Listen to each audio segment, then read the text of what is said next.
Everyone mocked the farm boy engine trick, then one Jeep proved them wrong for 973 days. What kept the U.S. Army moving through World War II wasn't superior technology. It was a farm boy trick everyone laughed at. Across Europe, vehicles didn't fail because they were shot. They failed because mud, dust, cold, and non-stop use destroyed them from the inside.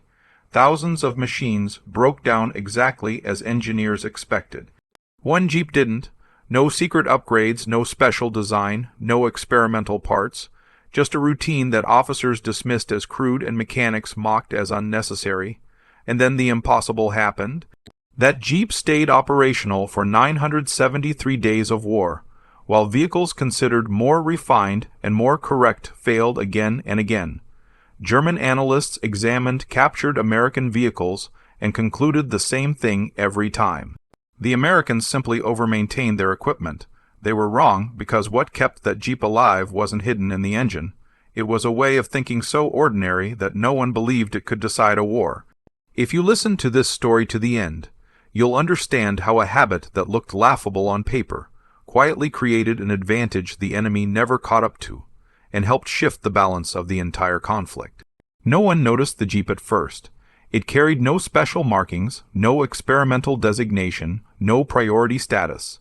It looked like every other Willys scattered across Western Europe, dented, overloaded, coated in mud, and already halfway to failure.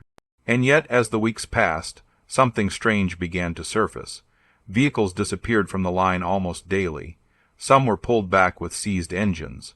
Others were abandoned on roadsides, stripped for parts, written off quietly in logistics reports. Entire motor pools thinned faster than anyone had predicted, but one Jeep kept reappearing, not dramatically, not heroically, just consistently. When units regrouped, it was there. When orders required rapid movement, it started. When staff officers needed transport under pressure, it ran day after day. That alone shouldn't have mattered except for one problem. Under combat conditions, vehicles don't fail suddenly. They fail predictably. Dust grinds engines from the inside out. Heat breaks tolerances. Moisture coats electrical systems. Continuous operation turns minor wear into cascading failure. World War II accelerated all of it. In Western Europe, there were no normal operating conditions. Roads were cratered. Traffic was constant. Maintenance windows collapsed.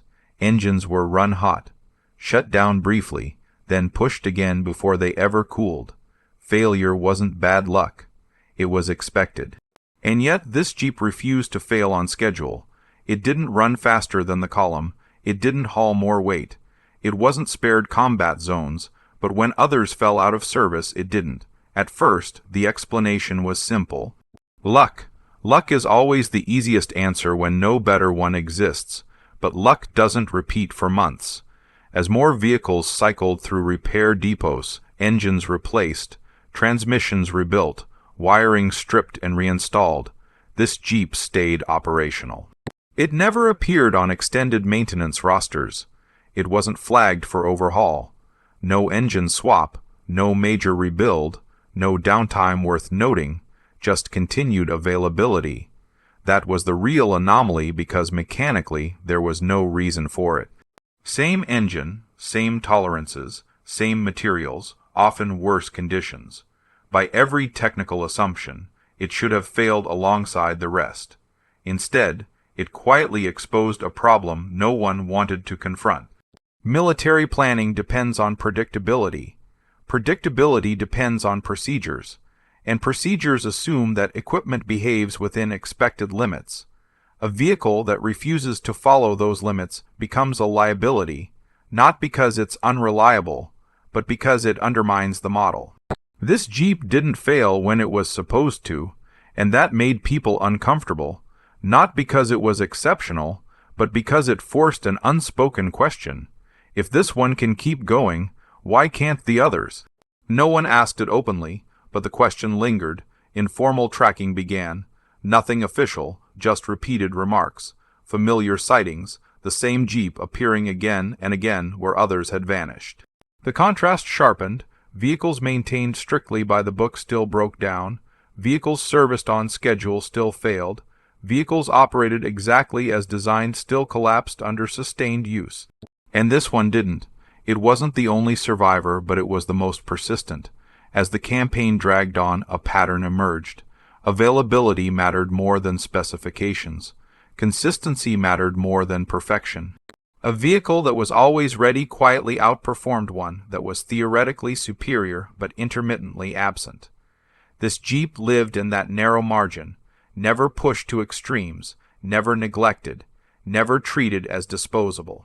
It operated in a different rhythm, one defined not by manuals or intervals, but by constant attention.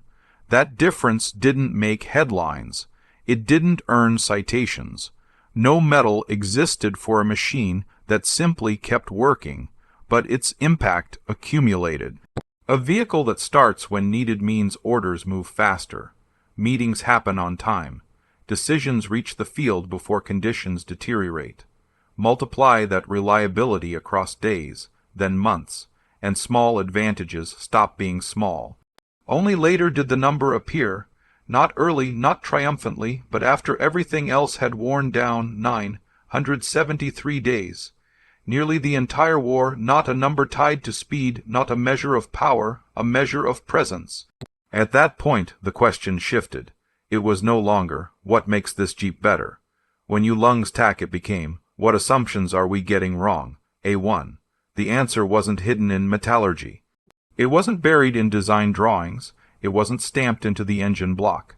It lived somewhere far less glamorous, and to understand it, we have to step away from the battlefield, not to examine technology, but to examine how this Jeep was treated every single day.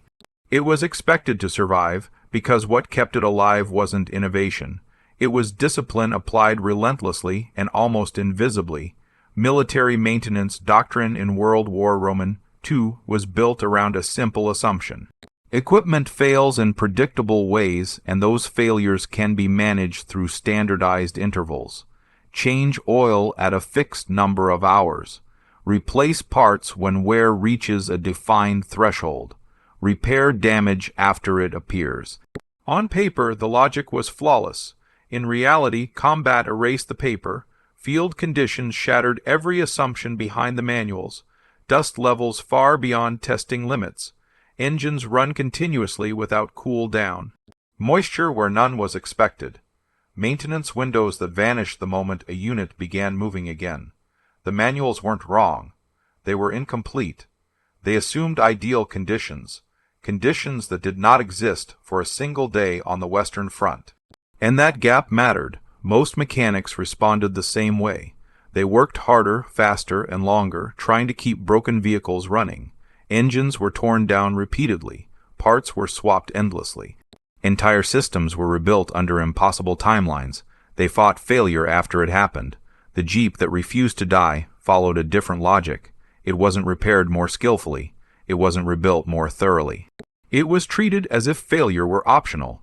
Instead of waiting for problems to announce themselves, it was inspected constantly. Instead of trusting intervals, it was monitored. Instead of assuming components would last until the manual said otherwise, every system was treated as already under threat. This wasn't doctrine, it wasn't policy, it wasn't approved, it was a mindset. The Army taught mechanics how to fix things.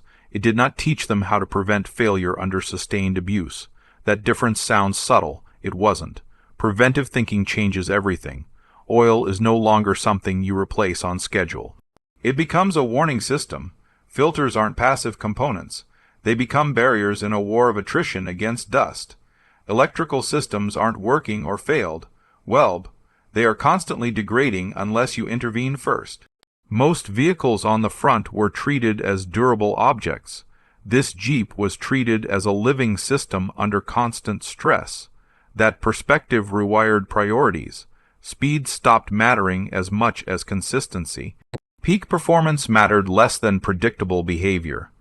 The Jeep was never pushed to its limits because limits are where failures are born. It wasn't driven faster just because it could. It wasn't overloaded just because it survived last time. Every choice was conservative, deliberate, repetitive, and repetition is what made the difference. While others waited for breakdowns to justify action, This Jeep was maintained as if breakdowns were unacceptable, not inevitable. This approach conflicted directly with institutional thinking. In military culture, unauthorized modification raised alarms. Deviation from manuals was treated as risk. Excessive maintenance looked like inefficiency. From a logistical perspective, it even appeared wasteful. Why service equipment that isn't broken? Why spend time preventing problems that haven't occurred yet? The answer only becomes obvious after months of sustained operations, because every hour spent preventing failure saves multiple hours recovering from it. Because a vehicle that never enters the repair queue doesn't compete for scarce parts. Because a system that stays within tolerances never demands heroic fixes. The Jeep survival wasn't dramatic. It was boring, and boring is exactly what wins long wars. The more the campaign dragged on, the clearer the contrast became. Other vehicles oscillated between operational and out of service, lime workations. This one lived in a narrow band of constant readiness. Not perfect, not pristine, just ready.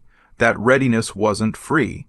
It required discipline that most units couldn't sustain, inspections that happened even when crews were exhausted, maintenance performed even when movement orders were expected at dawn, small corrections made before they became visible problems. This was not innovation. There was no invention involved, no breakthrough component, no secret upgrade. The dangerous truth was simpler. The Jeep survived because someone refused to treat maintenance as a reaction.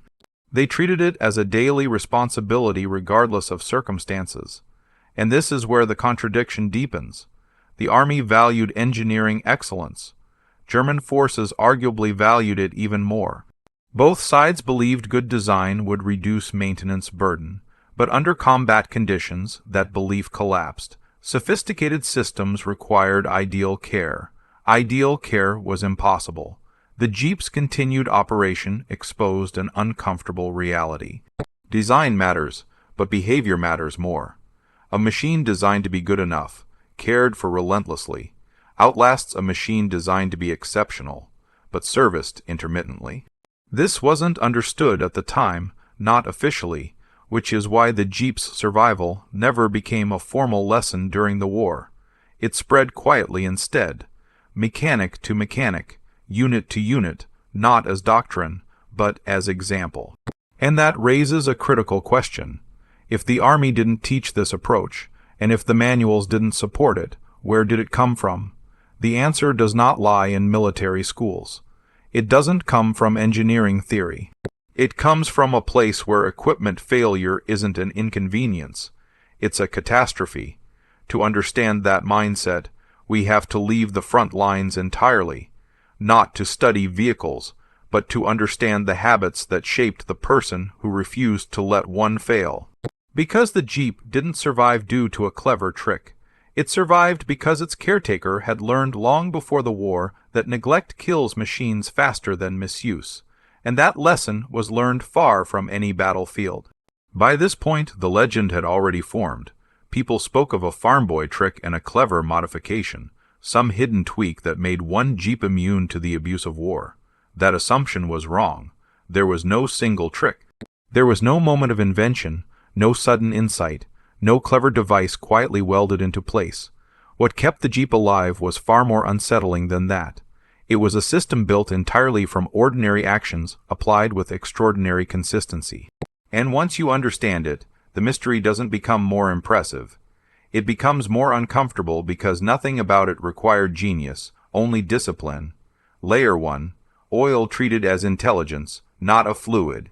Most vehicles died from oil long before anything else failed, not because oil was scarce, but because it was trusted. The manual treated oil as something stable, something that could be left alone until a prescribed interval expired. That logic assumed clean environments and predictable loads. Combat offered neither.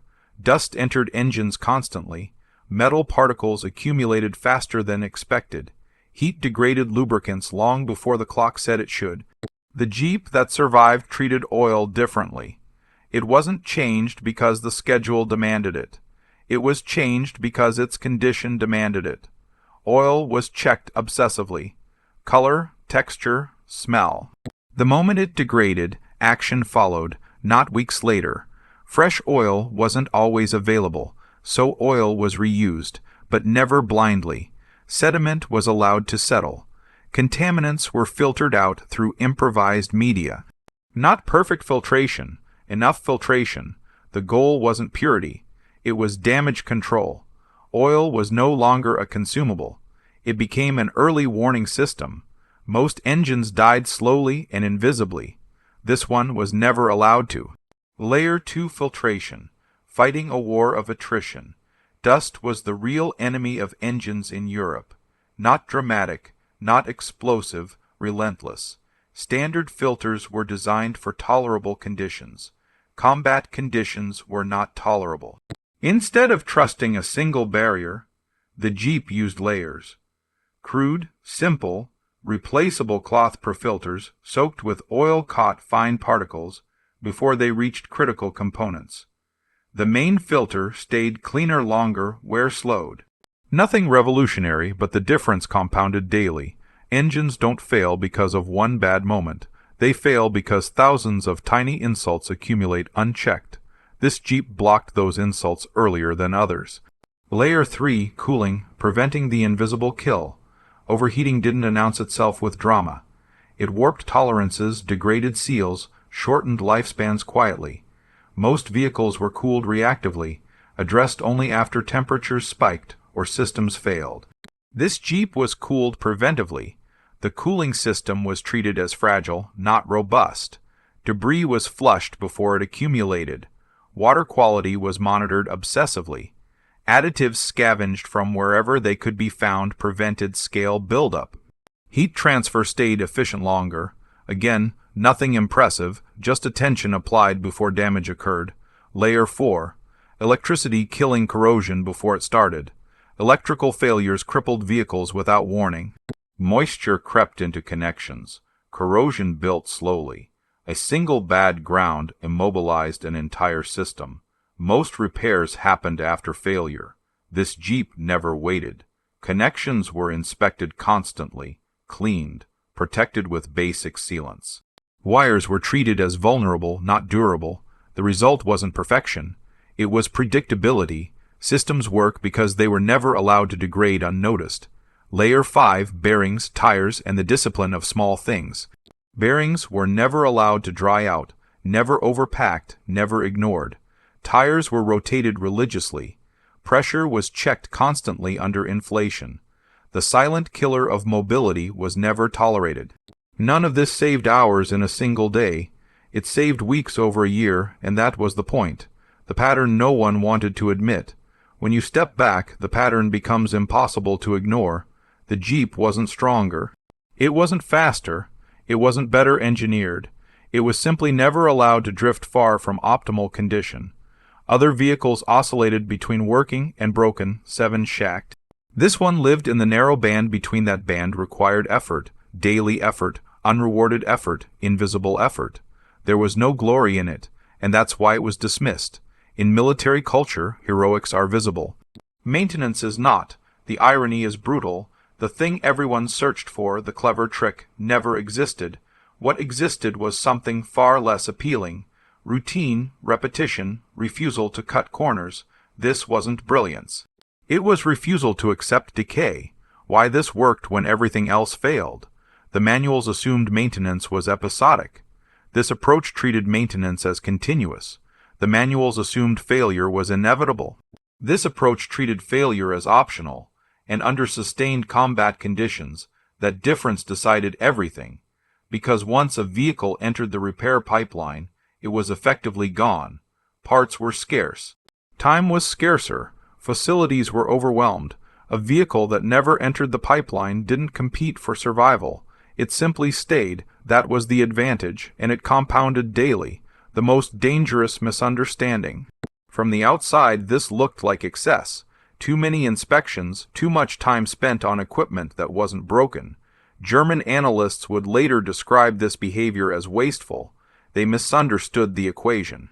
They counted hours spent maintaining. They didn't count hours saved by never repairing. They measured efficiency in parts used. They didn't measure availability. This wasn't a technical failure. It was a conceptual one. The Jeep didn't survive because of a trick. It survived because someone rejected the idea that machines fail on their own. Machines fail because people let them, and that belief applied relentlessly kept one vehicle alive for 973 days. But the most revealing part of this story isn't how the Jeep survived. It's how others reacted once they noticed. Because while American mechanics slowly began copying these habits, German analysts looked at the same evidence and reached the wrong conclusion. To understand why, we have to shift perspective away from the motor pool, away from the Jeep, and into the rooms where German engineers tried and failed to explain what they were seeing. From the German side, the evidence was impossible to ignore. Captured American vehicles were piling up by late 1944. Jeeps, trucks, half-tracks seized intact or abandoned during retreats. They were catalogued, photographed, dismantled, and studied methodically. German engineers expected to find an explanation. Superior materials, hidden reinforcements, design shortcuts masked by American mass production. They found none.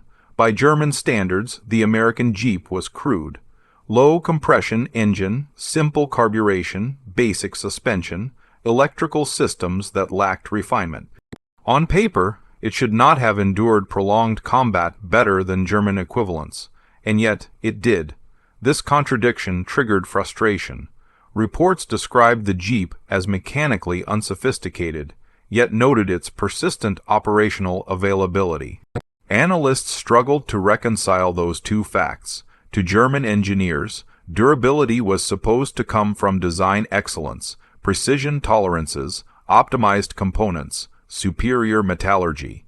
Maintenance was a secondary concern, a support function meant to preserve engineering perfection. American vehicles violated that philosophy. They sacrificed refinement for simplicity. They accepted inefficiency in exchange for ease of service. German analysts noticed this, but they misread its significance. They interpreted frequent American maintenance as waste.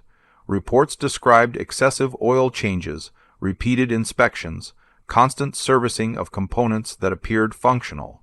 To German eyes, this confirmed a familiar belief. The Americans were compensating for inferior engineering with material abundance. They could afford to waste oil. They could afford to overservice. They could afford inefficiency because their industry produced endlessly. That conclusion felt comfortable. It preserved German confidence in their own doctrine. If American vehicles lasted longer, it was not because they were better. It was because America was richer. But this explanation ignored a critical reality. By late 1944, American supply lines were stretched thin. Fuel shortages were common. Replacement parts were not infinite. Maintenance crews were exhausted. This was not a system drowning in abundance. And yet the maintenance behavior persisted. That should have been the clue. Instead, German analysts doubled down on design logic. They compared blueprints. They measured tolerances. They evaluated component quality. What they never evaluated was behavior. They studied the machine. They ignored the human routine surrounding it, and that blind spot mattered.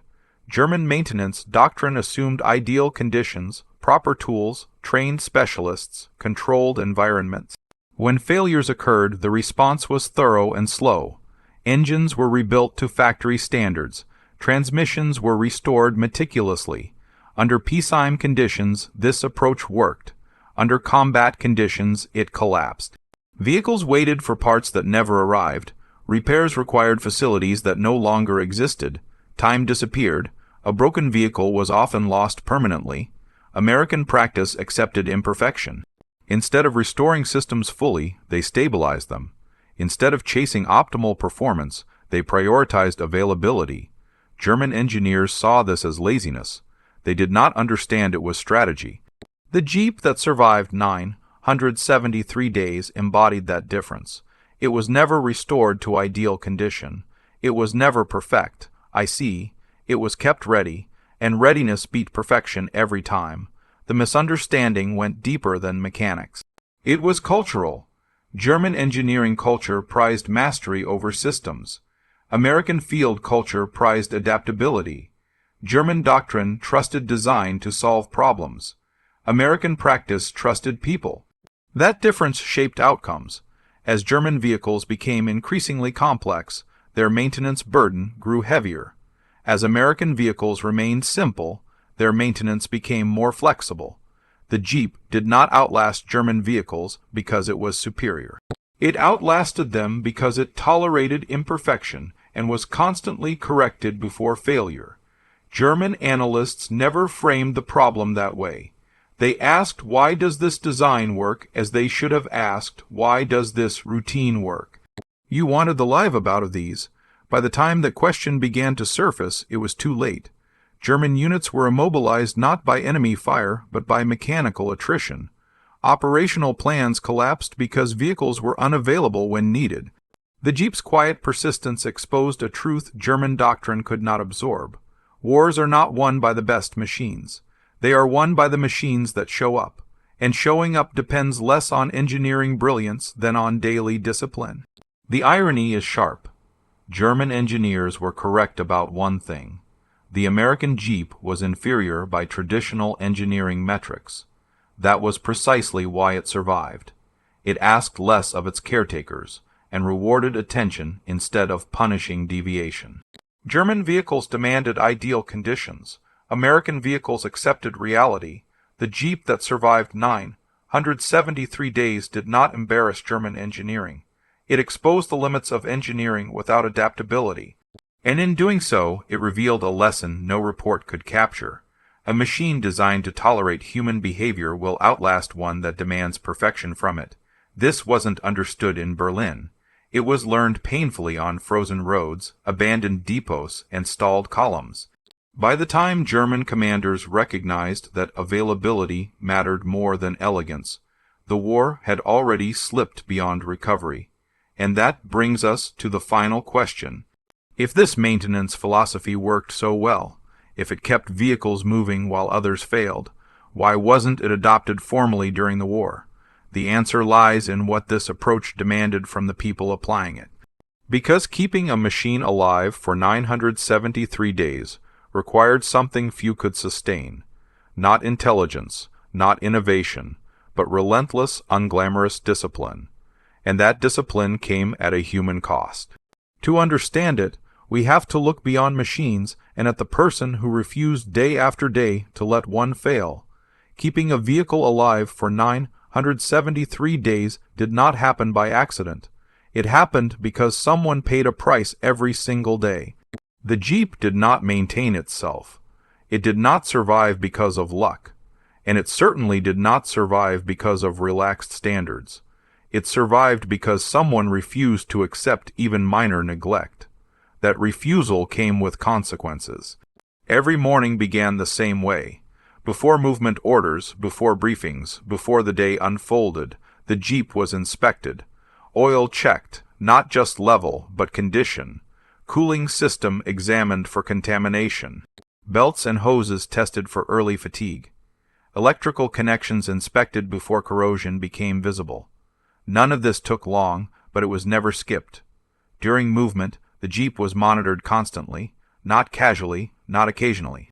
Religiously, engine tone, temperature behavior, response under load.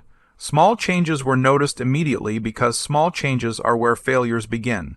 At halts, even brief ones, the vehicle was checked again. Leaks were caught early.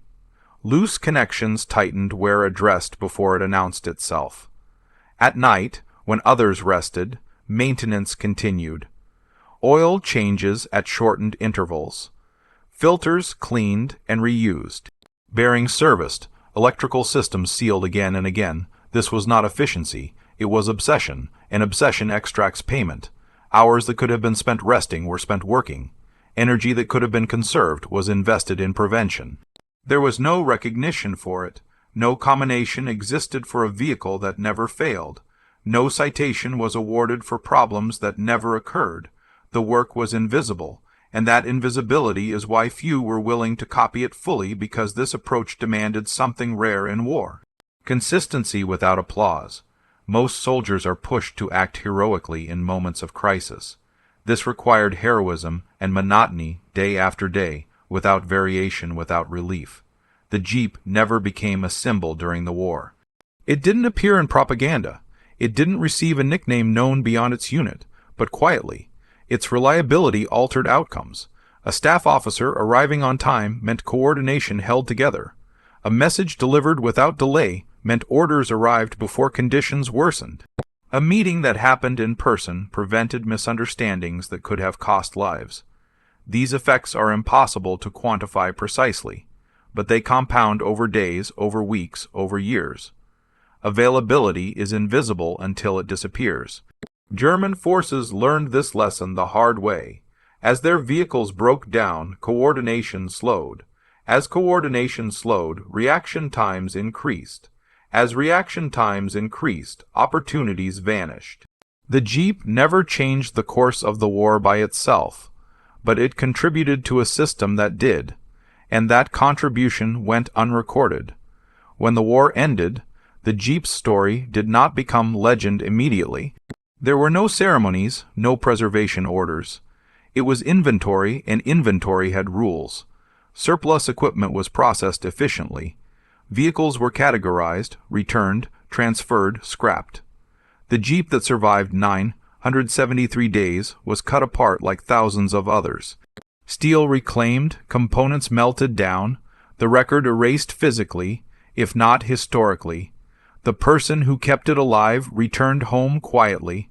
No parade, no especial distinction, just a return to work, repairing farm equipment the same way he had repaired military equipment, preventing failure, fixing problems before they mattered. He rarely spoke about the war. When asked about the Jeep, he dismissed the attention. It wasn't special, he said. It just needed care. Here's lives. That answer frustrated historians. They wanted innovation. They wanted genius. They wanted a secret. There wasn't one. The lesson was too plain to be dramatic. Machines fail because people stop paying attention, and attention is exhausting.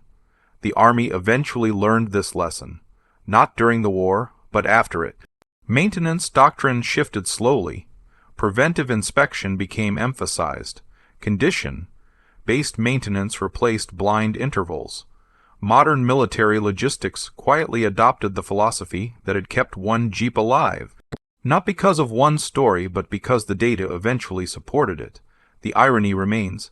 The thing that changed outcomes was never a weapon, never a machine, never a breakthrough. It was a habit that demanded discipline without reward, a habit that punished neglect immediately but rewarded care only over time.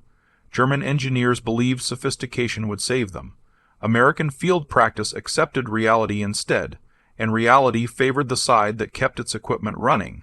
The Jeep that survived 973 days did not prove American engineering superiority. It proved something far less comfortable: that success often belongs to those willing to do unglamorous work relentlessly. Long after enthusiasm fades, long after recognition disappears, that truth is not limited to war. It applies wherever systems are stressed, where failure accumulates invisibly, where discipline matters more than brilliance. The Jeep survived because someone refused to let decay go unnoticed. Not once, not ever. That is why they mocked the farm boy trick. That is 10 places, and that is why in the end they stopped laughing, because the war was not won by perfection. It was won by the things that kept moving when everything else broke down.